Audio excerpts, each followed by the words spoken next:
ત્યારે આજે એવું જ એક પ્રિય સ્વજન, પ્રિય સ્નેહી એટલે કે ગંગા સ્વરૂપ તારાબેન અમૃતલાલભાઈ મોદી, જેમને શ્રીજી બાવાનું શરણું સ્વીકાર્યું છે, ત્યારે એ જ શ્રીજી બાવાને આપણે સૌ સાથે મળી અને એટલું જ કહીએ કે અમારા જીવનની અંદર જે અંગરાન રૂપી અંધકાર છે ને, એમાંથી એક જ્ઞાન રૂપી દીવો પ્રગટાવી ને જે જીવ તમારા પાસે આવ્યો છે ને, એના માટે તમારી દ્રષ્ટિ સદાય માટે પ્રેમ ભરેલી, અમી ભરેલી રાખજો.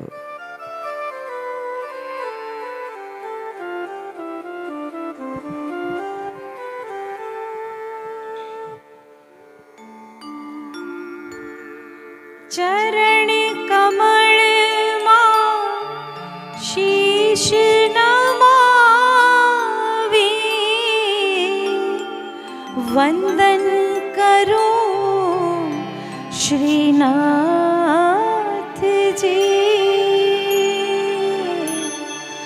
દયા કરીને દર્શન દેજો, દયા કરીને ભક્તિ દેજો.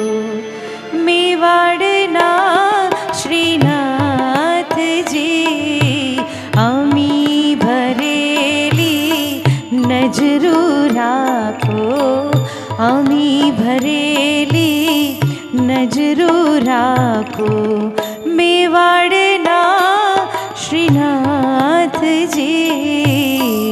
દર્શન આપો, દુખડા કાપો, દર્શન આપો, દુખડા કાપો. મેવાડના શ્રીનાથજી, મેવાડના શ્રીનાથજી.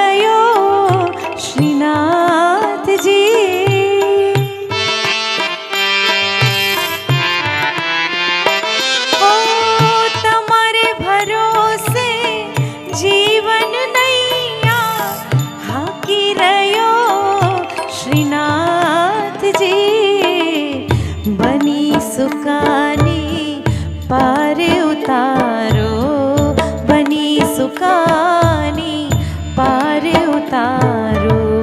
મેવાડના શ્રીનાથજી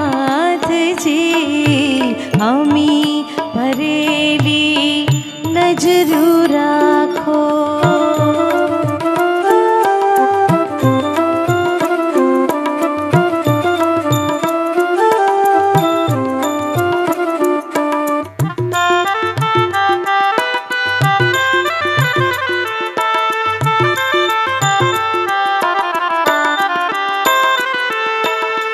ભક્તો તમારા કરે વિનંતી સાંભળજો શ્રીનાથજી.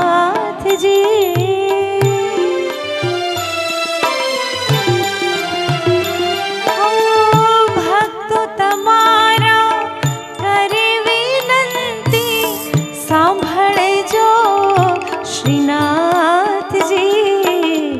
મુજ અંતરમાં વાસ તમારો, મુજ હૃદયમાં વાસ તમારો. મેવાડના શ્રીનાથજી અમી ભરેલી નજરો રાખો. મેવાડના શ્રીનાથજી દર્શન આપો, દુખડા કાપો, દર્શન આપો, દુખડા કાપો.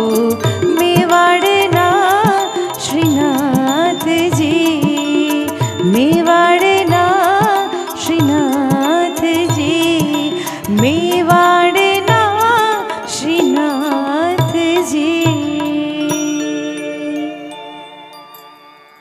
કદાચ આ જીવનની અંદર આપણે જોવા જઈએ ને તો એટલું જ કહી શકાય કે જન્મથી મૃત્યુ સુધીની સફર એ જ જીવન હોય તો ઈશ્વર માટે કદાચ આપણને ઈશ્વરે જન્મ આપ્યો હોય ને ત્યારે એટલું તો કહી શકાય કે અમૃત પીધું પણ અમર થયા નહીં, અમૃત પીધું પણ અમર થયા નહીં તો પીવાની રીત ના જાણી, કાં તો ઘટમાં અમૃત ગયું જ નથી અને જો કદાચ ગયું તો એ છે માત્ર પાણી.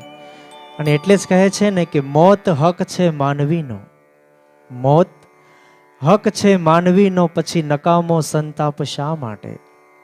જિંદગી મળી છે તો બે ઘડી સૌ કોઈ સાથે પ્રેમથી જીવી લઈએ, પછી નકામો સંતાપ શા માટે? નહીં તો આપણે તો એમાંથી જ ઊંચા નથી આવતા કે આયે મારું નથી કર્યું તો હું શું કામ એનું કરું.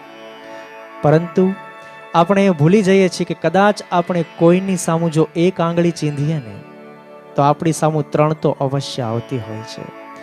અને ત્યારે ઈશ્વર માટે ઘડેલી જે આપણે મનુષ્ય જન્મ આપીને મોકલ્યો હોય ને ત્યારે એટલું જ કહી શકાય કે કોના છોરું કોના વાછરું, કોના માને બાપ, અંતકાળે જાવું સૌને એકલું, સાથે આવે માત્ર પુણ્ય અને પાપ. જ્યારે પુણ્ય અને પાપ જ જો સાથે આવવાના હોય ને તો એ જ શ્રીજી બાવાને, એ જ કૃષ્ણ પરમાત્માને એટલું જ કહે કે જ્યારે મારા ખોળિયામાંથી શ્વાસ નીકળે ને ત્યારે મને ગોકુળનું જ વ્રજ સુખ આપજો અને મને સ્થિર કરીને સ્થાપજો અને તમારા ચરણની અંદર મને સ્થાન આપજો.